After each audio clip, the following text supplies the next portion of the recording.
we have 2 more sessions after today. We'll have a little break, and then we'll come back in mid-November, and then we'll have 1 more in December. So today I will only do the first part really short, and then I'll hand it over to Tim, who will be actually doing the rest of this. And then we have an exercise at the end. Another of Virdmar's postcard from the 1900. She's holding a little metal thing with a wire to a floor sweeper. Well, they didn't have carpets back then. It was just a floor sweeper. It's like your modern day vacuum cleaner. Or the Roomba. Have you ever seen the Roomba, which is the automated? So it's kind of pretty amazing. They thought about that in 1900. I want to highlight one particular reading. We didn't include this in the reader, but for those who are interested, I mentioned it last time. Universal design is really at the foundation of a lot of what we're doing with mobile learning, blended learning, and sort of online learning, because the idea is that you want to provide learners with multiple and flexible methods and means of. First thing is presentation for the acquisition of knowledge. I mean, the more ways and the more modalities you can provide for how students access or acquire knowledge, I mean, that's important. A second element of universal design is this idea that you allow students to express what they know in different ways. So traditionally, the way our system is, higher ed is set up, it favors those who are sort of more text-based, savvy, but nowadays, I mean, there have been a lot of studies about how, like, if you allow students to maybe orally present something or use image or video, then actually students can demonstrate learning or understanding and concepts that they may not be able to as well in writing. And George Lucas is the most famous example of this. He says he was a horrible student. He never could write essays well. He never could express what he was trying to do or think about in writing, but you give him camera, you give him some other ways of doing it, and he was able to kind of really communicate that very well. And then the last element of universal design is this idea that you want to provide students engagement, multiple and flexible methods and means of engagement to challenge and to motivate the learner. And that means, really it's a lot of the giving options for students to pursue self-directed learning or to pursue interests that fits their strengths or their particular context or what's relevant to them, so that they're constantly engaged in doing something that they see as personally interesting and relevant. So this is where we're at so far. We've done the device. Hopefully you're feeling a little more confident. We've looked at some examples. We've identified some learning opportunities last week. And this week we're really going to start diving into some of the software, some of the apps in the apps market. And so this is a point where I'll hand it over to Tim. Here you go. Good morning. So again, I'm going to be talking about app selection, and I'm going to be diving into the iTunes Store. There's collections in the iTunes Store I'm going to be talking about, as well as some third-party solutions for selecting apps and shopping for apps. So before I do that, I want to kind of show you a newer app, something that it is across all platforms, both iOS. This is on a Windows phone, actually, on Android. This is an iPad app as well, but this is an app called PhotoMath.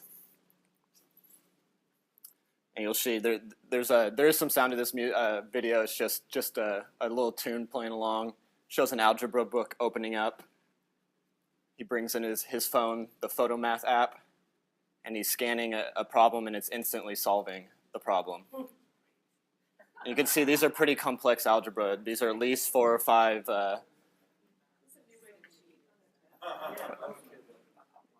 It also shows that the steps to how to solve the problem instantly behind the math. And so, before you might be able to Google some of these problems. You might be able to put them into a software like Wolfram Alpha, but now your phone does it for you. as fast as you could scan a QR code or take a picture, it's solving a math problem on your phone. That phone was not on Wi-Fi. It wasn't on a network. It was that phone software was doing the entirety of that, the solving and figuring out the steps and displaying that information instantly. But it's not in our app store. It is iOS. It is in PhotoMath.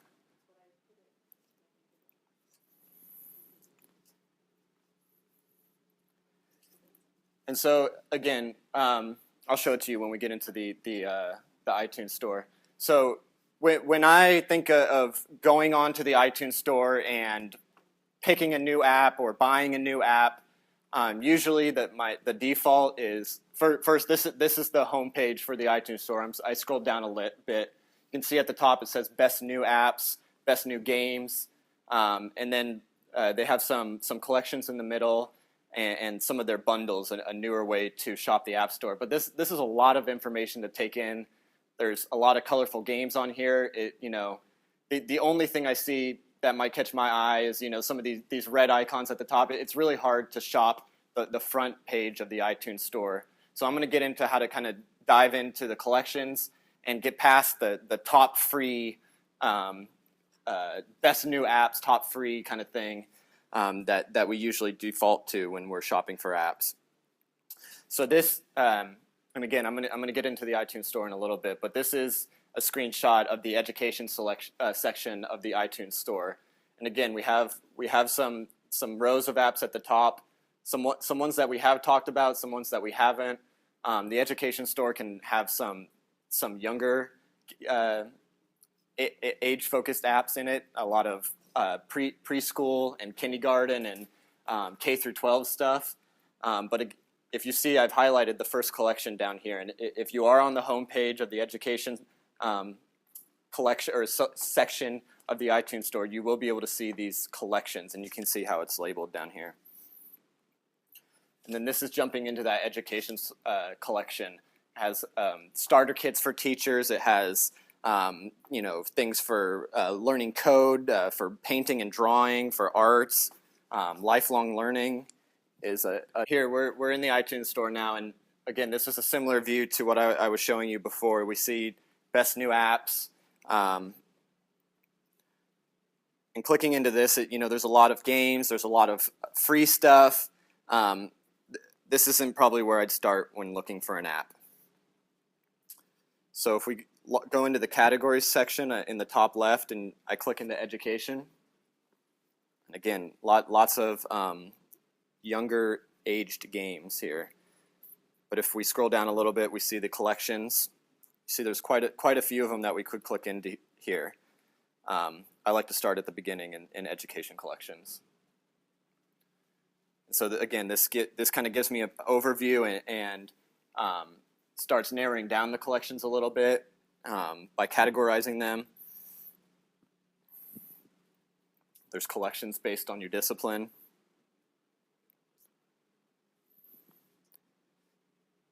Apps by subject for the classroom. As well as you can see as we scroll down, there's categories specifically for different age groups, for pre-K and kindergarten, elementary, middle, high school.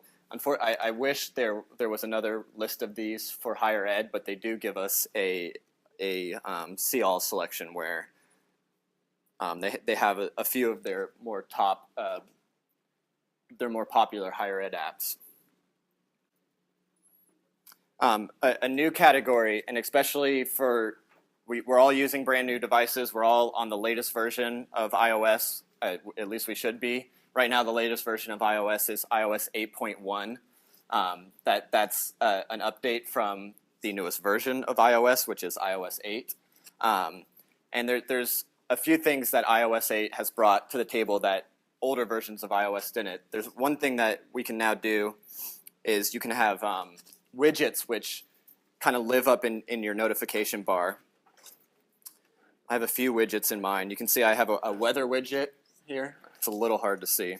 I have the weather displaying here through the Yahoo app. I have an Evernote widget where I could take a take a note down quickly, or a photo, or a reminder for myself, as well as the ability to add more widgets like the calendar widget or the reminders widget. And in this collection here, this Enhanced for iOS 8, we see a lot of these apps that will work with the new features of iOS 8. Things like this pCalc, where you could have a sophisticated calculator in your notification bar, as well as things like, let's see if I can find it. You can see our wireless streaming method isn't perfect yet. Adding keyboards is another new feature, and we see this collection that this collection is called extensions. So no longer is an app, the thing you launch into, or the thing you open up to do a certain task. These apps kind of sit in the background and work with other parts of your device, like the keyboard or the camera, and they change specific functions of those aspects of your device, where you can now start to customize them. You could change the color of your keyboard. You could change the functionality of your keyboard. You could add filters and different effects to your camera. This is definitely one of the newer, cooler features of iPad and iOS. Okay, so again, moving back into third-party apps. So I've gone to a website called appshopper.com, and this is a website that kind of aggregates all of the apps in the App Store. It is specific to the Apple Store or the App Store. It doesn't have any Android content or any Windows phone content inside of it. You can see the content it does have is iOS and apps for Mac. You can sort by your device type or the app type for an iPad, an iPhone, or a universal app, as well as sorting for paid or free apps, or even the best feature over here, which is the price drop. So this clicking this sorting feature shows what apps in the App Store are dropping in price. It'll either show, you can see that this game right here went from $10 to $5, 50% off, or even games that go from 99 cents to free. Let me see if I can find one. This one right here, it looks like a Photoshop app, went from $5 to free. So a chance to snag it up when all it's going to cost you is tapping the free button a few times rather than charging to a gift card or to a credit card.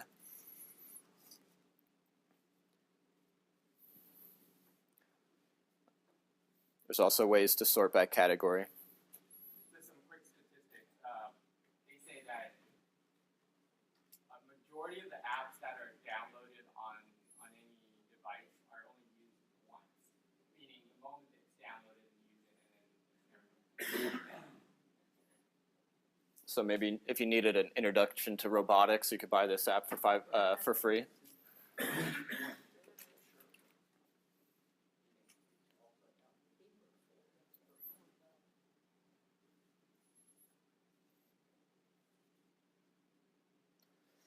And then the other method of shopping is there's an app that will also do this.